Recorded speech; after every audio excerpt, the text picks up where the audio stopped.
or it's filming. So, oh, hello everybody. It just said live and recording when I was like, there's the camera. Okay, hello, good evening. So we're so happy you all have joined us. I'm Jane Estes, if I haven't met you before. I'm the general manager of Lark Owl Booksellers in Georgetown, and that's where we are. We are sitting in the bookstore today, and if you haven't been to our store, myself and Misty Adair and Rachel Genre, we're the 3 executive managers, and we founded this bookstore with 7 other women, and we love our community, we love our store, and we love authors that come to visit us. And so welcome to all of you who haven't joined us before. And we're in for a fascinating conversation today between our 2 guests for the next hour, and we'll take your questions at the end, and I may lean forward and squint because the screen is right here, and I'll read your questions from there, so just ignore me if it looks like I'm zooming in on your face. So I just wanted to introduce Julia London is the New York Times and USA Today best-selling author of more than 30 romantic fiction novels, and she is the recipient of the RT Bookclub Award for Best Historical Romance and 6-time finalist for the prestigious RITA Award for Excellence in Romantic Fiction.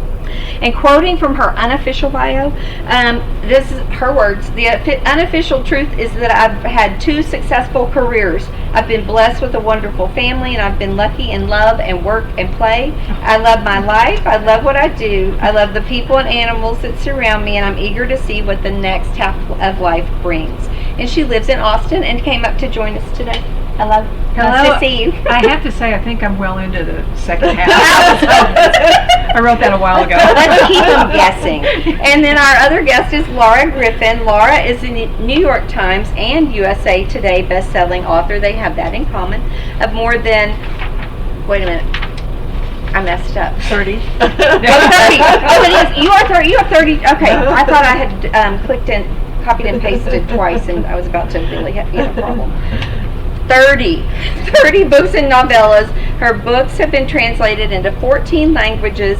Laura is a 2-time RITA Award winner for Scorched and Whisper of Warning, as well as the recipient of the Daphne du Maurier Award for Untraceable. Her book Desperate Girls was named one of the best books of 2018 by Publishers Weekly, and Laura lives in Austin also, and her new novel is Last Seen Alone, and Julia's new novel is It Started with a Dog. So thank y'all for being here. Excuse my tongue-tiedness already today. So let's start with, could y'all just say a little bit about what each of your books is about so everybody can get a little teaser? Well, mine is a rom-com, and it's about 2 people who are in what's called an Uber. It's a ride share, Christmas Eve, and there's weather, like it looks like we're about to have, and the driver swerves, they drop their phones, they're making mad dashes for the plane and the bus, and they get the wrong phone. So when the woman finds out she has the wrong phone, there is a wallpaper of a giant white dog, and so she's instantly intrigued. And the 2 of them are going to different locations, so for the week over the holidays they text back and forth because they're getting work messages and there's nothing they can do, and so they hit it off. Everything's going great, and they come back to Austin. It looks like a match made in heaven, and then we find out that they are opening rival coffee shops, and that's where the fun begins. Yeah. So that's what it is. Yeah. And Laura, that premise. Yeah, that's a great premise. And there's a dog, which that's irresistible. Yeah, A couple of them. Yeah, yeah. Mine is a romantic suspense. So it's a love story and a mystery kind of woven together. And this one is also set in Austin as well. It's an Austin attorney, and she's a victims' rights advocate. So she represents women who have been the targets of online abuse or revenge porn, things like that. So she is going about her business, and she is tracked down by a homicide detective. Turns out one of her clients has gone missing under suspicious circumstances, and so he's trying to piece together what was going on in her life, when this happened. And they found the attorney's business card at the crime scene. So he goes to track her down to see what she might know about what happened. And so it goes from there. The story goes from there. So, in case some of our viewers don't know what romantic suspense is as a genre, can you just give a little blurb on that? Well, I love to write romantic suspense because that's what I love to read as well. So it's basically a thriller, a mystery story, but then the relationship is a lot of what's on the page too. So it's the relationship is part of what's driving the plot.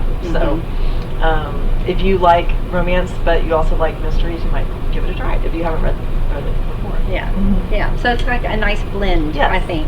So I love that both of your books are set in Austin, and y'all both did that so well. It was so fun to to read that about I didn't know all the places, and I was like, I need to get out more because I didn't know all of the places y'all mentioned because they were too new for me. So did you do research on that? Did you go around? Are they your favorite places, or how did that come up? How'd y'all work that in? Well, I've lived in Austin a really long time, so a lot of it I just knew, but a couple of places, like I looked up all of the dog parks, and in fact, in the book previous to this one, You Lucky Dog, I set a scene at the Yard Bar in Austin, and they found out about it and reached out to me, and I have like a free cocktail waiting for me. I went by there, but I never said anything to them. Yeah. Like, I'm gonna write a book, and you're gonna be in it. But mainly, it's just either I knew it or I went and checked it out. Yeah. How about you? That's funny because I also have some settings in Austin. But when I do a restaurant or a bar or something, I usually make it fictional because oftentimes in my stories somebody dies. There's usually a crime, and so I try not to make it a real place. So don't go looking for the bars that are in my story because they're fictional. Well, they feel but real. They're based on real places. Yeah, but I usually fictionalize tell. the name because the crime scene unit pulls into the parking lot of the hotel. Not the best ad for the. So you're not going to get the free cocktail from those No, I won't. But now you know. Now you know how to get a free cocktail, people. So That's what you do. So both of you write series in your genre and some of your subgenres too, because some of your books are a little bit different. So Laura, can you talk to us about your series versus your standalone books? Well, I love to write series because somehow when you're writing, the characters, some of the secondary characters just start to kind of take shape, and then you want to kind of continue their story into another book. All of my books have a standalone plot, so you can pick up any book in any of the series that I've written and just read book 3 and you'll get the full mystery arc. And I usually have a different couple in each book that is the focus, so you don't have to read them in order. But I do love to do a series because then you can kind of take a secondary character from the previous book and make them the focus in the next book. So the series I'm currently writing is the Texas Murder Files, and all of them involve some sort of crime story that happens somewhere in Texas, and the characters overlap from book to book. This book though is a standalone, so it's not part of the Murder Files. I had this kind of a story in mind, and it was just kind of its own independent thing, and so I just kind of wanted to do it. So it stands on its own.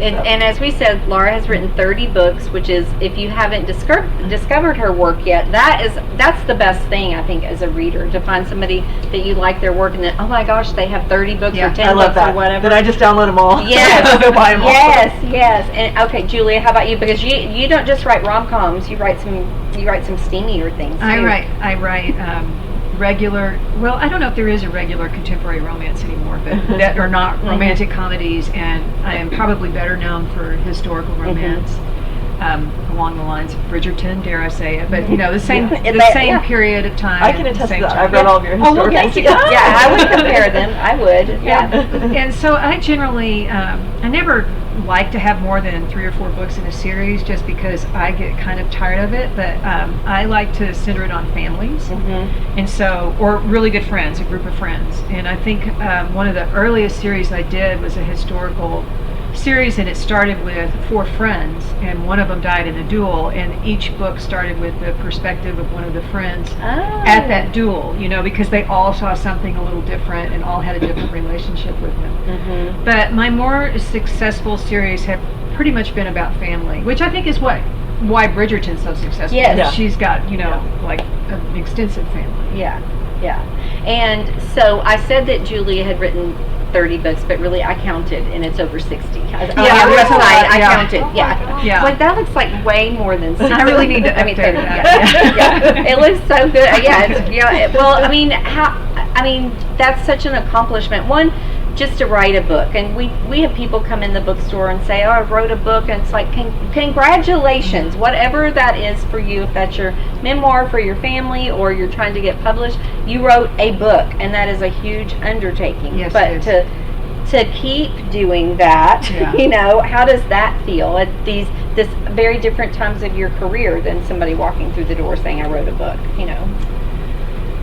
Well, that's a really interesting question. Some of it gets easier and some of it gets harder. I would say, for me, every book I write, this is going to sound really bizarre, but every book I write is an exercise in believing in myself. Because I think everybody reaches a point in a manuscript, first book, 50th book, where you don't know exactly where it's going, and you start to question whether or not you should have taken this on, if you have the chops to do it. So I think that's, first-time writers feel that a lot, and a lot of them quit because of that, but I'm still feeling it this many books in with every book I write. Do you have something that you do to kind of quell that, or do you just keep going? I just keep going, and I try and read a lot of inspirational messages. Just like, you can do it. You can do it. I was going to say, I look at the calendar and go, oh my gosh, my deadline is looming. So you feel the pressure. Think about it, just words on the page. Get some words on the page, and you can fix it. I think Laura, a lot how about you? Well, it's the same thing. It's, at first, when I first started writing, just writing the book at all felt like just such, I couldn't believe, that I could sit down and do it. But then after you've done it a few times, you can do it, but then you start to question, you're in the middle. It's usually in the middle for me. Yeah, it is me too. Because once the beginnings, I feel like I have them in my mind and I kind of get them down, and then there's the middle, and then the ends, I kind of know how it's going to wrap up, so it has a momentum, but the middle, sometimes you have this kind of crisis of confidence. Yes. And for some reason that was really exaggerated during the pandemic. It felt like it just felt like it was, I think I was very distracted. I know a lot of people have that feeling, working from home, your family's at home, you've got all these distractions. I found it hard to focus, so that was just kind of a bigger challenge than usual. But I think about this quote, and it's been attributed to Nora Roberts, but who knows who said it first, but you can't edit a blank page. And I think about that all the time when I'm staring at a blank page, and I think, just got to start. You just have to, and it doesn't have to be perfect, and I think about that a lot too. You can polish it, you can change it, you can improve it, but just start, and don't put too much pressure on yourself. That's where, for me, the belief comes in. If you just put some words down, they may suck, but you can always go back and fix it, and you have before. Remember when you did that before? So that's exactly what I'm talking about. So we're going to just skip ahead to some of the writing tips, because we were going to talk about this anyway, and it feels like a good, we're already on that topic. Can we drink our Prosecco? Oh yes, I forgot to say, we're drinking, I meant to say this at the beginning, we're drinking Pink Bubbly, and a toast to your new book. Yes, thank you. Yes. I keep staring at that glass. And I meant to say, go get your own cocktail. We were going to wait, but I forgot. So we can wait now. You can go get your own cocktail. We'll wait. Yeah. So anyway, but cheers for finishing a book to these authors and to anybody out there who's completed a book. It's really good. It is very good. Nice. Yeah. Yes. Thank you, Cullen, wherever you are, Thank who you. picked it out for us. So then are you an outliner, or do you, what's known in writer circles as the pantser? Like, you go by the seat of your pants for the story. Well, I would say that I am an outliner, but I'm visual, so I do everything with visual. I do like note cards, and I kind of map out what the story's going to look like, and that helps me because with pacing, if you start to see where there's going to be not enough action happening, not enough, plot twists happening, so you start to kind of rearrange. And to me, that's kind of a visual thing. I have to see it. So you rearrange the cards? Yeah, or whether it's sticky notes or cards or something, but I just kind of put it out there, and I'm like, okay, there's too much, it's too slow in here. I need to move some of this around, and you can kind of see. so that to me that's my way of outlining, is to kind of look at it as a picture.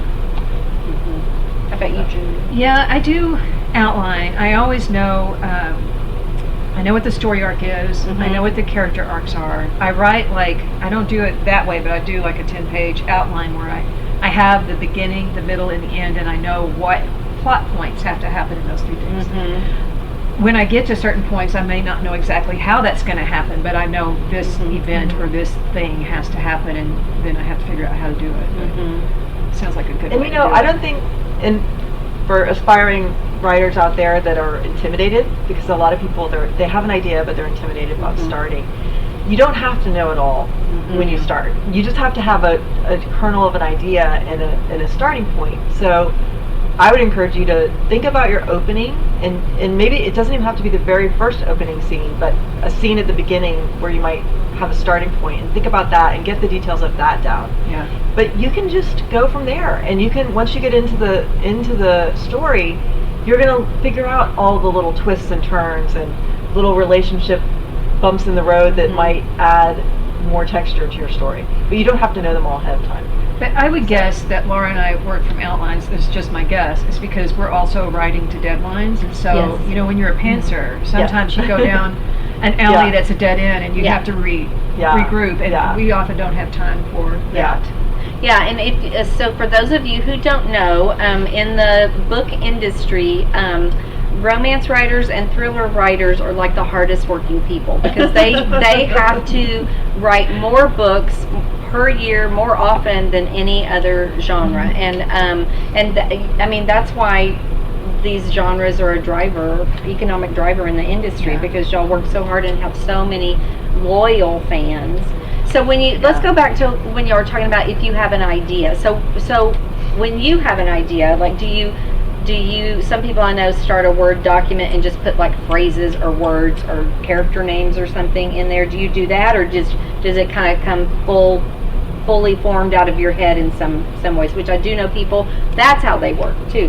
They see the whole story from the very beginning. No. So like this book, for example, I knew I wanted to start it with a phone swap. Who the people were, how that would play out, that comes to me like, I just kind of think about it. I think about it a lot longer probably than I take to write the synopsis, but I usually have a pretty good idea of what the external and internal conflicts are before I put words to paper. And it's just kind of a vague, like, all right, I know this is going to be an issue for him, and this is going to be an issue for her, and they're going to have rival coffee houses, but you know, it takes me a while to kind of get there with the kernel of the idea. Yeah. How about you, Laura, when you get that little spark or kernel? Well, because I write suspense, a lot of my stories, the kernel of the idea starts, and it has something to do, it might be a newspaper headline that I read about a crime that happened, or some sort of law enforcement thing that I read about, or a forensic thing that I read about. So often my stories begin with kind of researching something that I don't know about, like I did a character once, and she was a forensic anthropologist. So I don't know if anyone's watched the TV series Bones, but that was her field. So she would, you know, you recover the skeletal remains and then find out how they died, you know, try to discover whether it was foul play involved or natural causes. So I might research a certain forensic thing and start learning about it, and then maybe interview some people in the field. In the case of this book, it's an attorney. And so I read a really good book by an attorney that represents victims that are in this kind of situation. They've been targeted by like online harassment or revenge porn. And I learned all about, you know, what a widespread problem that is, and what she can do for people about it. So I was just really interested in that character. Like, this is this really strong person who's trying to help people deal with this, and a lot of times these people are so devastated, you know, because they're in this situation. So so I kind of start with a little bit of research, and as I do the research, it starts to these characters start to kind of take shape, because it's like you realize who's going to be the right person to kind of tell this story.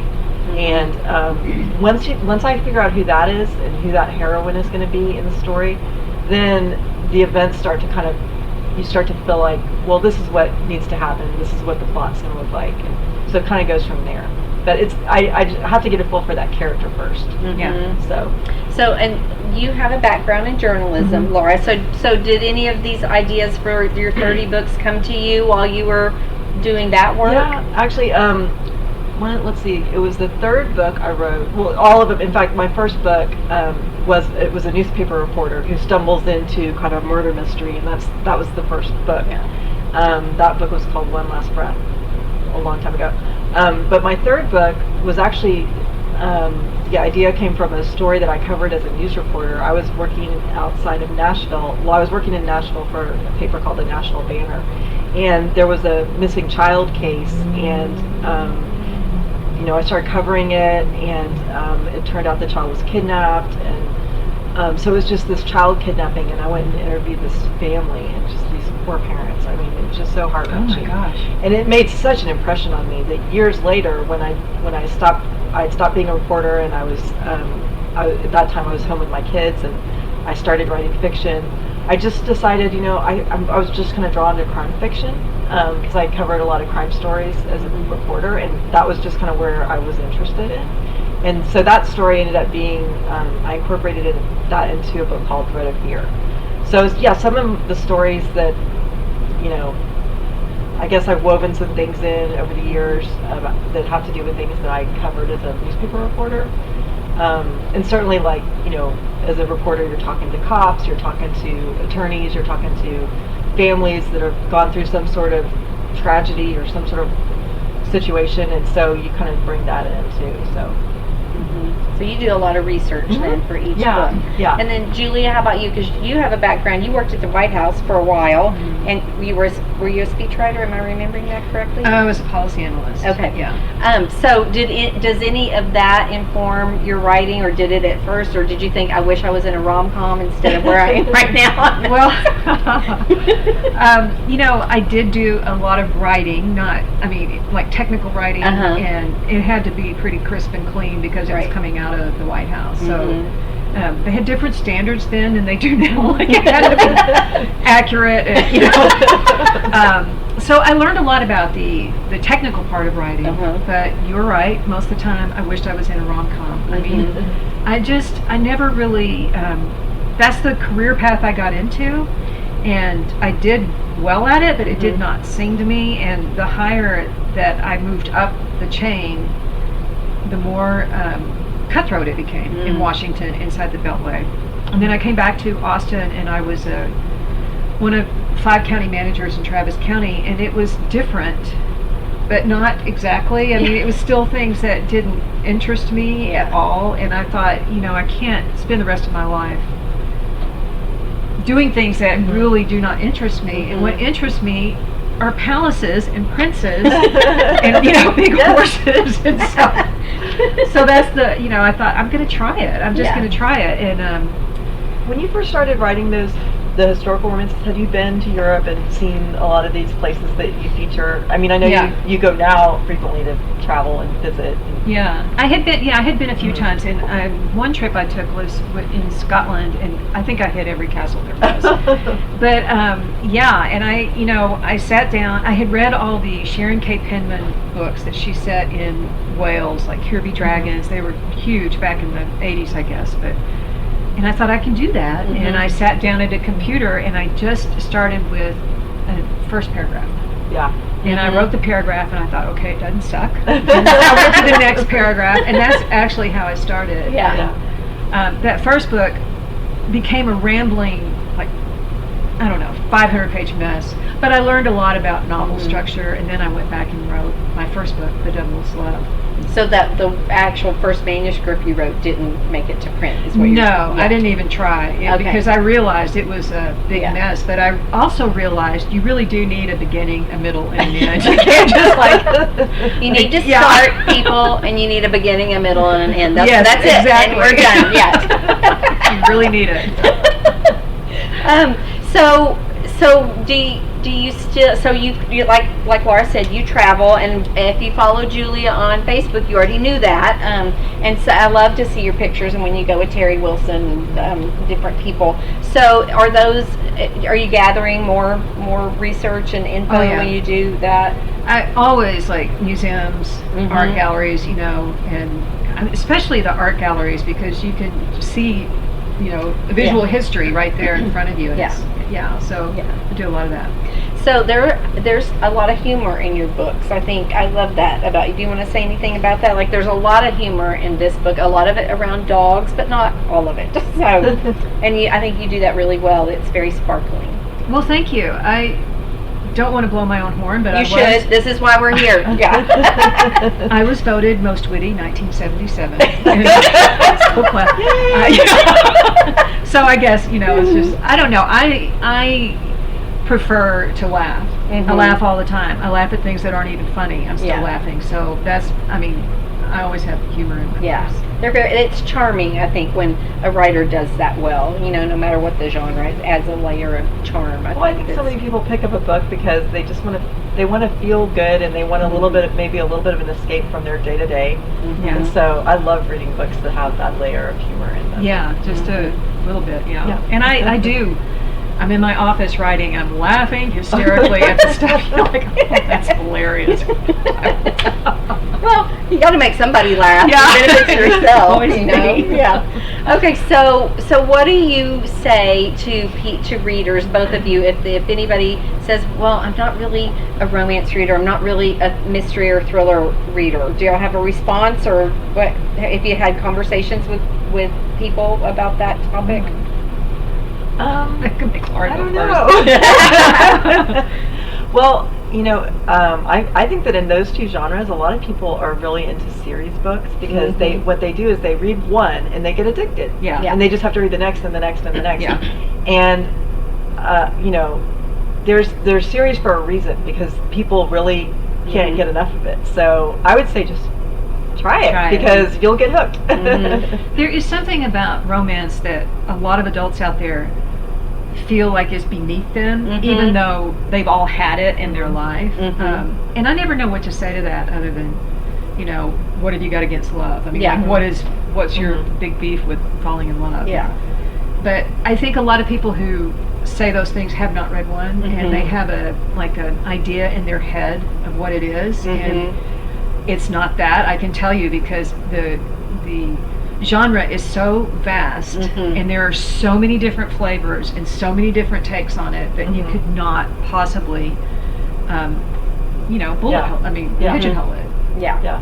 Well, when customers come in and we do get that. I'm not a romance reader, and we have several people on our staff that is their passion, and they're like, well, you haven't tried enough to say that, because not only is it so vast, but the industry has changed too so much in the last years, and so we have several staff members who try to match people up, and they have converted not only some customers but people on our staff who were not romance readers. This happened last week.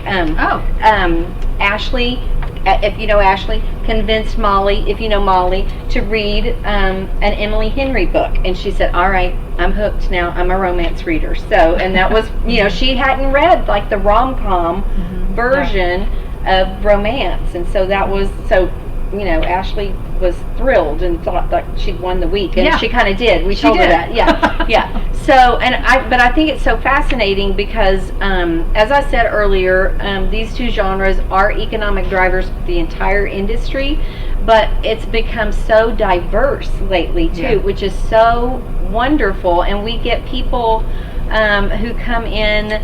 And they'll read all kinds of diverse romance or mystery. Mystery's getting more diverse as well. There's a lot of LGBTQ rom-coms out now, and historical books, and that's so exciting to see things like Red, White, and Royal Blue by Casey McQuiston just take over, and everybody read that book, and all ages of people read that book, and I read that book and I loved it, and it was wonderful.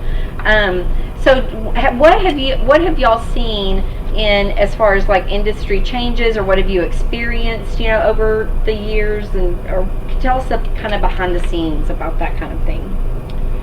Well, I mean, we've both been in it for so long that the first big change was the growth of indie authors, who published themselves and did very well, and then there's been a collapse of publishers through the years. Like, I think there were 7 or 8 when we started. The and now consolidation. we're down Yeah. to 4 or 5. And then, of course, finally, some doors opening to authors of color, Mhm. which, was a problem for a long time. Yeah, it was very overdue. And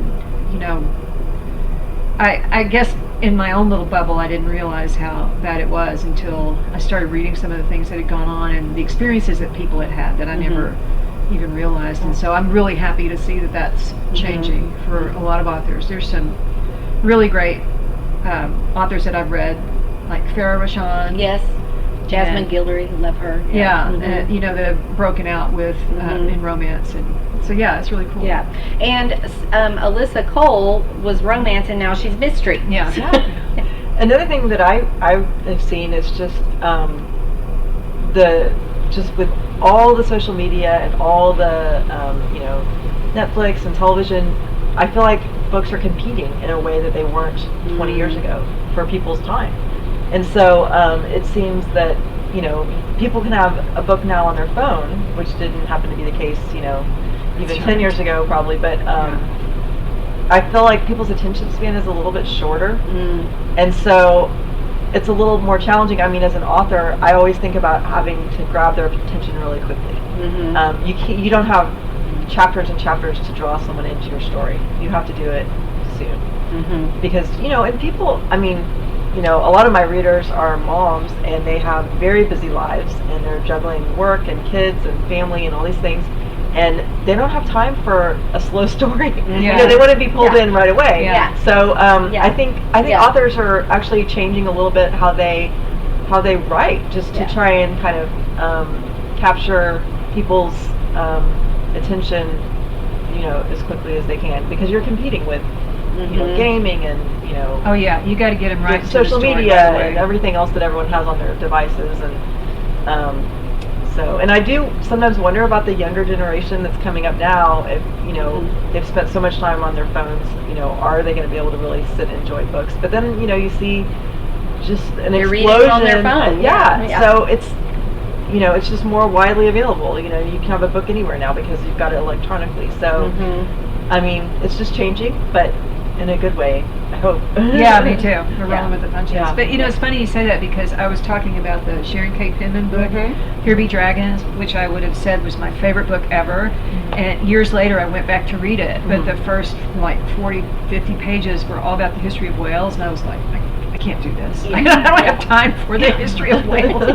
Where I did, You did it one years time. before. Yeah. So, but I will also say that back when I would judge contests, I don't know if they really have them anymore, one of the things I noticed is that aspiring writers, new writers, often don't know where to start the story.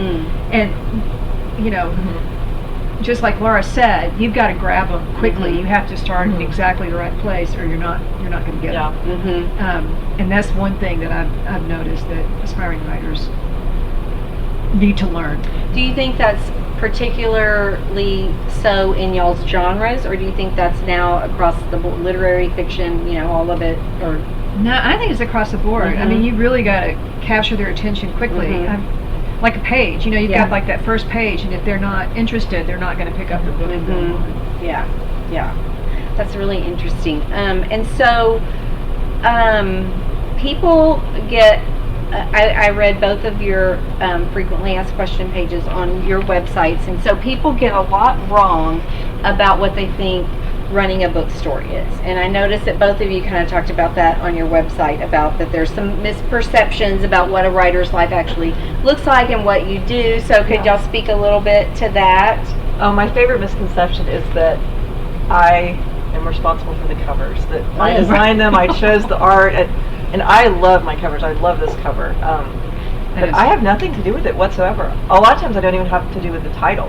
I mean, a lot of times I'll pick a title, I'll come up with a title when I'm writing, and then for some reason or another, it needs to change. Maybe a book just came out by that title, or there's a new trend in titles that they want to kind of capture from the marketing perspective. So a lot of the titles that I have when I start working on a story are not the title that ends up on the book. So I found that titles are a community effort. I mean, we usually get a lot of different opinions. My agent will help, and my editor will help, and some other people at the publishing house will help choose a title. And then, of course, the cover art. I'm always just wowed by it, but I don't really choose it. Yeah. Did they give you a choice like this sometimes, or this? Yeah. And that's always fun because it's like, okay, here are two options. What do you think? Yeah. And sometimes they can be completely different. Yeah. But that's fun. Yeah. We talk about the concept of the cover. Like, this is what we're thinking. What are you thinking? And I'm usually not thinking anything. It's just like, oh, that sounds great. But so the other misconception is that we're all like making a ton of money, and we write for a few hours, and then it's a life of leisure after that. Yeah. And it's nothing like that. The business of being in publishing today is a full-time job on top of writing. Yeah. So I think that's that's another change. Yes, it is. I mean, the whole business side of it has expanded as social media has expanded. Yeah. In a way that it wasn't, years ago. But yeah, we're not all going on, elaborate book tours, and publishers are expecting us to promote our own work on our social media channels and build those social media channels. Yeah. Well, I would imagine that's a lot more pressure, but I have to say, as a reader, I like that because then we get to know y'all more, and that's delightful, to kind of find out the personality of the person behind the writing, and that's interesting to me, and I think a lot of other people, which before it was just kind of a foggy if you didn't live near a bookstore or didn't get to see a person at a signing, how would wouldn't know much about that person. Yeah. Well, and I think from an author's perspective, it's also wonderful because there's a community out there, and this aspiring writers should know this too. There are writers out there that you can connect with, even if you've never met them in person, online. Maybe take an online writers class and you start to get to know some people in the class through their comments, or take a writing class from someone. There's all these online groups, and I mean, you can really feel connected to other writers that way. And writing is a very solitary field. I mean, I spend a lot of time alone in my office working, not with other people around. And so it's really nice to have friends on social media where you can, we go back and forth sometimes, text messaging or just on social media, and you can feel a sense of connectedness and congratulating people for good things and commiserating with people when things aren't great, and it's kind of, it keeps you going because it's such a solitary endeavor. And then a pandemic happens. Yes, and then we're all isolated. Yeah. So the Irish writer Marian Keyes, she did. I follow her on Twitter, and Lark Owl follows her on Twitter too. And she did something interesting, kind of during the middle-ish of the pandemic. If we're saying we're close to the end, let's hope so.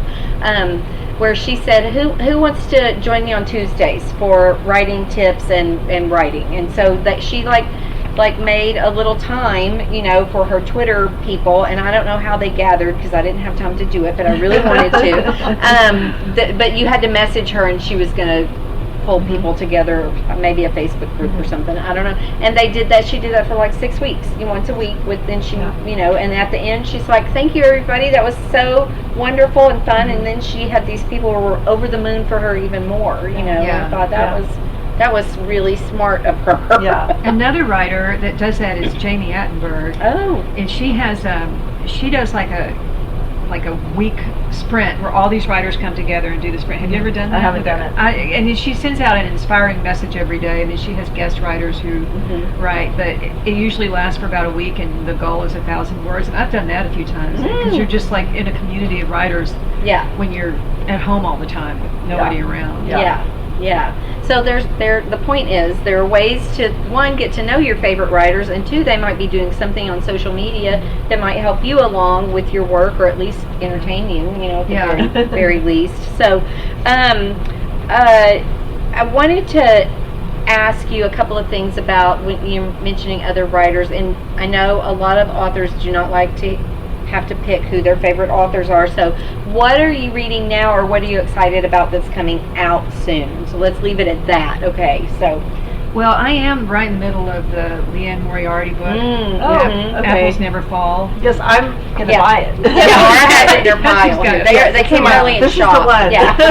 Yeah. Yeah. I really do like her books, most of them, Mhm. you know, and I don't know, there's just, she's got like suspense and mystery in a suburban setting, and Yeah. I really do love writers who do women doing bad things in Yes. suburbia. I just love And that. she really can really do that. does, Yeah, yeah. and they're almost, I mean, I know they're thrillers, suspense, but they're almost sort of hard to categorize in Yeah, they some really ways. are, That it's yeah. like, I can't quite figure out what else it is besides that. It's not quite I love how romance, the but- characters have kind of a layer of deception. Yeah. You know, just when you think you kind of have the character pinned down, they Yeah. do something like unreliable and everything. Yeah. yeah. exactly. So that's kind of one thing I love about Yeah. it. So Yeah. too. And how about you, Laura? What are you I reading or who just- are you excited about? I just finished a book by Ruth Ware. I don't know if you've ever read any of her thrillers, Yeah. but this one was called One by One, and it was people together for a kind of a corporate retreat. Some young tech executives, and they were there for a corporate retreat in the French Alps. It was supposed to be a big ski weekend, and there was an avalanche, and they all get stranded together. And then there's a dead body turns up. So it's one of these murder mysteries where everyone's trapped in the same, room. Are they together, cut off essentially. from society? They're cut off. Okay. And you know that the murderer's in the chalet. Yeah. And so you have to figure out who did it, and it was wonderful. And I really like her stuff. I've read quite a few of her titles during the pandemic, and that's been one silver lining with the pandemic, is I do feel like a lot of people have gotten back to reading. Yes. I mean, I've heard from so many readers that said, yeah, I hadn't had time to read in a while, but then I just picked up, one of your books, and and I know I was binging series after series. I read so much. Oh, I read during the last ton. couple of I read a years. bunch of yours that I hadn't read yet, and but I just went through all these different series during the pandemic because I was just constantly looking for something stuff to do on. Yeah. that wasn't like oh, the real world. Yes, and love the happy endings. Yeah. It was so nice to have something, positive to. Do y'all read a lot out of your genre, or do you do? Yeah. I read a lot of thrillers too. Yeah. I read some of Ruth Ware. And, Mm-hmm. I don't read a lot of what I write. Mhm. I don't read. I do. Like I'm reading a rom-com now that where somebody asked me to quote for them, Mm-hmm. and so I'll read them then. Yeah. And then sometimes I'm very curious, but I find that if I work on like a genre all day, that's not what I want to read in my spare You want something time. different. Yeah. Yeah. So I'll read a lot of Mm-hmm. like Laura's books and thrillers. Mm-hmm. Slash them up. The slash 'em ups. Yeah, that's funny. So, okay. Speaking of binging, what have y'all binged lately? I always take a poll for of people. TV or books? Well, TV. Okay. Yeah, TV. Since you brought it up. Yeah. Bridgerton, Queen's Gambit, Bosch. I love the Michael Connelly. Yeah. That's the Michael Connelly detective from his Oh. books. I love the books. I love all his books and his detective series, Bosch. It's Yeah. wonderful. I don't know. What have you been? I have been doing Ted Lasso. Okay. I'm on the Everybody's Ted telling Lasso. me that I have to watch that. Yeah, I do. that's really Yeah, good. yeah. And I've been watching like a French crime thriller that's subtitled, so Oh yeah. it's called Letitia. Oh, I don't know that one. We're Yeah. watching Lupin, which is another Yeah. French. Yeah. Yeah, I like some of those European ones. Yeah. They're really dark and Mhm. And they're Really they're dark. really beautiful too. And they're really beautifully shot. beautiful. Yeah. yeah. And in the middle of the summer, it looks really cool. Yes. Yes. A break from the Texas. Yes. Yeah, you heard. There's some suggestions for y'all there, but yeah, Ted Lasso is what we're watching right now. But Schitt's Creek got me through the Schitt's first Creek, third yeah, of the for sure. of the pandemic. Did you do Schitt's Creek? I haven't seen Oh my it. God, it's so Oh, good. it Okay. is. It's Yeah. not what you think it is, and neither is Ted Lasso. It's Yeah, not what you exactly. think it is, Yeah. and it turns into more. So okay, let me double check and see. This is where I'm going to lean in, and y'all are going to see my eyeliner. Let's see. Okay, they're saying Julia and Terry are hilarious. Follow on Instagram. Oh. Cheers, congratulations. And is there an ideal number of pages to your books for marketing purposes? Oh, that's an interesting question. Do you have a page range that the publishers ask you to complete? I mean, my contracts have a word count, usually like 80 to 100,000 words. Yeah. So It's anywhere kind of there. just rough. Yeah. But ironically, I find that my books tend to come into the same pace, to the same word length. It's always about, I don't know, 90,000. Yeah. But it's just because I think I have kind of pace them and they kind of wrap up. I don't know. It's just. Mine too. I've had longer books and they squish them down and maybe make the margins a little smaller, or I don't know. I had a book come in a little shorter one time, and they said, "Oh, we need a longer excerpt in the back of the book to kind of, they have more pages, more room at the end." I mean, if you do go over, they do get a little testy because it costs more. Yeah. So, but I've never had that. I mean, because mine always right around the same length. Yeah. That's what I heard, is that kind of over 100,000 is kind of not what they want for romance or thriller. Yeah. I heard that somewhere. Maybe at the Writers League. I hear a lot of things. Yeah. And then you have Outlander, which is just this giant breaks all the rules, and everyone just devours it in time. So. Yeah, they do. We're planning. There's going to be Outlander month. You can pre-order the book, and then we're having an Outlander weekend early in November. Oh, nice. Yeah, and hold on, people. There will be kilts. There is a bagpiper who is world famous who's coming. There's going to be whiskey cocktails. Is that when the new book comes out? It comes out late in November, near Thanksgiving, but we thought we needed to move it up so that people would actually come. So we're really excited about that. And there's going to be games for kids and music in the evenings for adults. And our wonderful Nightingale Bistro, they're working on some cocktails and the menu, special things Haggis. for people. No, not that. More like ale. More whiskey and honey and that kind of thing. So I usually let's see, we have a couple more questions, but I usually end with some specific questions. Can y'all share your how I got an agent story? And then you had me at kilts, LOL. Okay, good news. That's a good one. All right, stay tuned. It'll be on social media. Okay, so Well, I mean, this was in the 90s, so completely different landscape now. So you had to mail it in, right? I had to mail it in, and I went to Barnes & Noble and got how to get published. And then I got the agent's guide. They used to print a guide about, they may still. They do. And I picked out agents that took first-time writers and specialized in romance, and I sent off 3 submissions and got one that way. But it was so long ago, and things aren't really done that way anymore. I don't think agents really, they take submissions just online now, I think. Yeah, in fact, I just noticed today, I've been with the same agent since the beginning, and I love her, Kevin Lyon. And she was, I'm not sure exactly how this was going on, but it was like online, she had I think it was an app, I want to say, or something, that she posted about, that she was a new way of taking submissions. Ahead of the time. Yeah. But I mean, when I first did it, it was all paper, and I was just at Kinko's all the time, like the auction of my first chapter of my book, and sending it out, and then, Oh my gosh, edits would come back on the manuscript. It was a giant brick on the doorstep. And then you would do your edits, and you send it back, and then they'd send it back again after, and so by the time the book was done, the paper was like cloth. Yeah. I mean, it was, Wow. It went back and and they forth. send back the same one? Yeah, because the editor would write on it in the margins, and then you would, and then the copy editor would do it and send it back to you. But and then after the book was published, they would send you that manuscript. You take care of it. We're not going to work on it. So you're recycled in. Yeah. Well, think of all the postage back and forth. Oh, I know. Oh my gosh. Crazy. And if one got lost, which never happened, thank God. But it's all digital now. All the editing is digital now. So So if you want to know how to find an agent now, I recommend that you go to the Writers League website, the Writers League of Texas. It's a wonderful nonprofit. They do great educational outreach. If you become a member, you get access to all of their previous classes that are posted online. And so they routinely have how to get an agent. They have an agents and editors conference that was actually last weekend.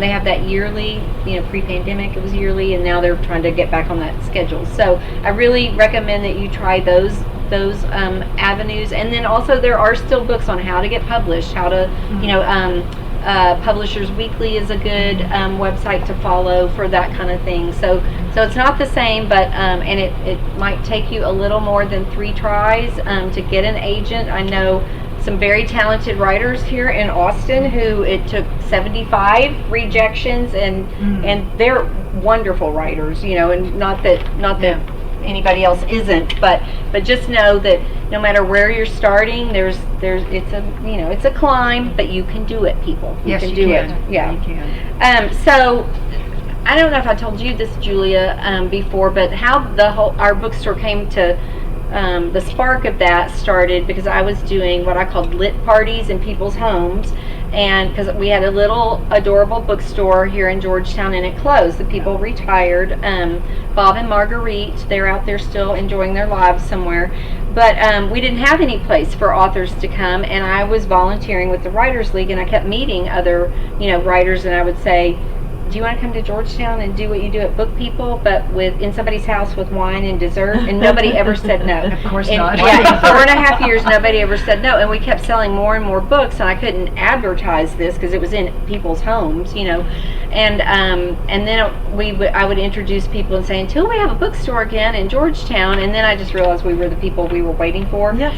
So that's how this happened. But during those lit parties, I always ended the conversations with a combination of the same questions, and I stole these from the late James Lipton, who did the Actor Studio interviews, if you ever saw any of those. A few are from Brene Brown, everybody loves her, and then a few are from author Kelly Corrigan, who wrote Glitter and Glue. She has a PBS special now where she interviews people, but my favorite book of hers is called Lift, and it's a small, short book, and it's about grief and families, and if you need a cathartic cry, I always say that is one that you should go get. So, from that list, here are my favorites. So, if you could be a historical character or have one be a friend of yours, who would y'all choose? Real or fictional? Or You can choose either one. Mr. Darcy. I was going to say Jane Austen. Well, see, that's a perfect pair right there. That's wonderful. And then from the Actor Studio, if you could attempt another profession, what would you try something else? And what would it be? I wish I could do something with the environment. Oh, that'd be wonderful. I would probably choose something in the forensic sciences. Have your own body farm. Well, I don't know. I'm just fascinated by Yeah. it. But you have to start early and go through a lot of school. Yeah. And do you have the stomach for that, do you think? I don't know. I know I don't. So. I don't either. Yeah. That's really interesting. So, what inspires you? Like when it's hard to show up and do what you need to do, what gets you inspired? Oh. Or you can make up something. What inspires me? I don't know. Do you know? I don't know. I take a lot of just story inspiration from reading, news headlines and things that happen. I always really am interested in the people behind the story. Like you hear about something happening, and I want to know, well, how did it impact that person? And so I think about that a lot. So when I read a story, I find captivating. Yeah, I would say just reading in general inspires me because I'm always reading somebody who's done it way better than I could ever do it, and that inspires me. Yeah. If you're ever in a real doldrum, read a good book. Just read something that everybody's always told you, this is so good, you'll love it, and you're just like, I'm not going to read it. But then just pick it up and read it, and you'll just feel like, oh my gosh. The words just sparkle, and you feel so inspired that someone actually did that. That's great that you don't feel the opposite. Like, some people I think would say, oh, I can't do that, or whatever, if it's somebody that they admire or something, But I think taking that as inspiration, that's what you should do, because you don't want to be somebody else and do what they do. You want to do your own thing. But the book I read this year that made me feel like that was really inspired, and how did they do that, was Anxious People by Frederick.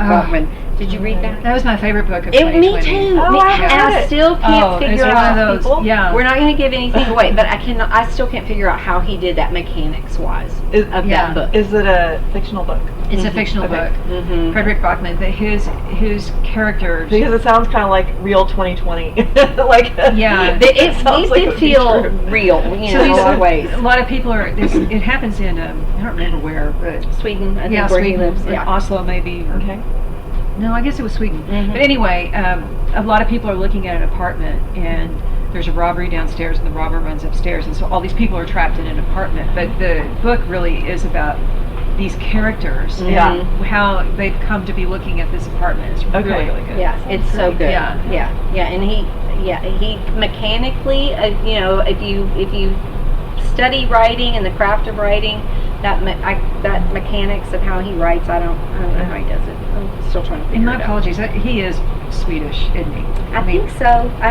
One of us is wrong, and I don't know which one of us. I think is. it's me. I don't think. Yeah. It I could know there's easily more be than one me. Scandinavian country. I really do. But I'm the Lark of the Lark Owl Booksellers, and so if in the evening events you never get me at my best, people. I'm sorry. So what movies do you return to time and time again? If we're talking about inspiration or something that I mean, I don't want to sound like a broken record, but the only movie I've watched over and over again is Pride and Prejudice. I usually don't go back to them. Which one? Which one? Well, all right. all of them. Colin Firth is Yes. forever and The will best forever one. be. Yeah, Uh-huh. he is. Yeah. And, but I do like all versions of it. Yeah. Well, I love the scary movies. Yeah. Which ones do you Silence of the return? Lambs. Yeah. Ooh. Yeah, that one's creepy. I loved It's really I loved all the Bourne movies with all the intrigue. Yeah. Bond movies. I mean, the ones that I watched over and over again. Yeah. Yeah. Do you Scary have a movies. pick for the next James Bond? Do you have a? No, I don't. You don't? Yeah.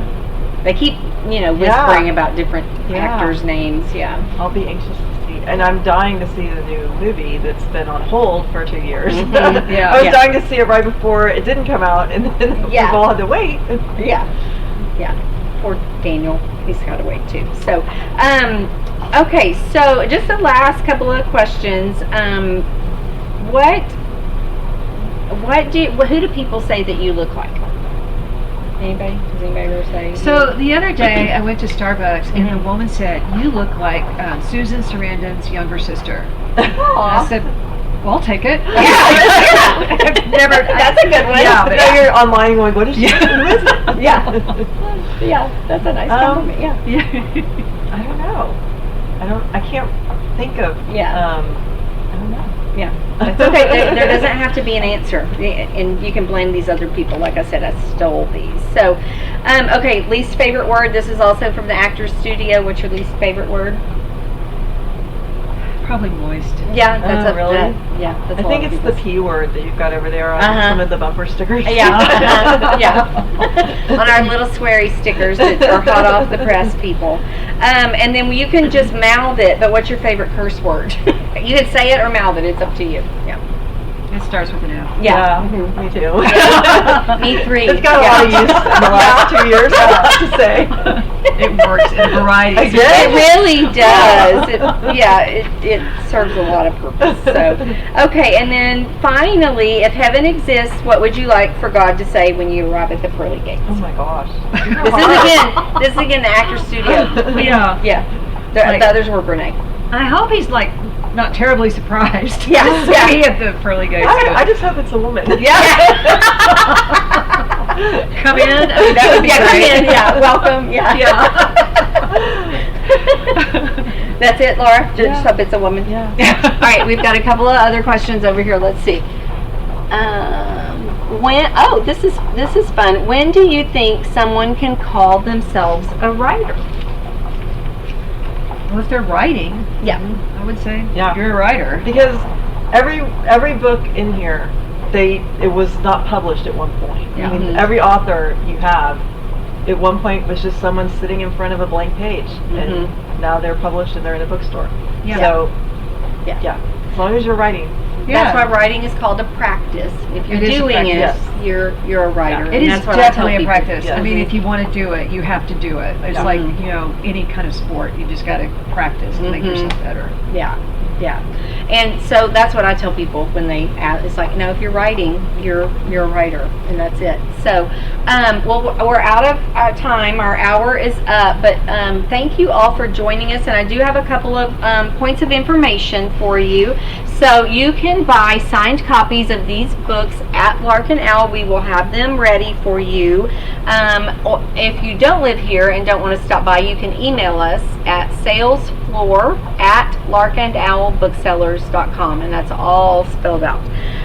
Or you can visit our shop on bookshop.org. So just go to that site and search Lark Owl Bookstore, and our site will come up, and I'm going to put these books up on our event page there, so you can buy them on Bookshop, have them sent directly to your house, and we get the proceeds, and we promise we will not be sending people to the moon with the proceeds that we get. So your money is safe with us. It's going to go back to more books. So and then if you could just go to larkandowlbooksellers.com, our website, sign up for our newsletter. You'll find out about more fun events. You'll find out about Outlander Weekend when the details start coming in.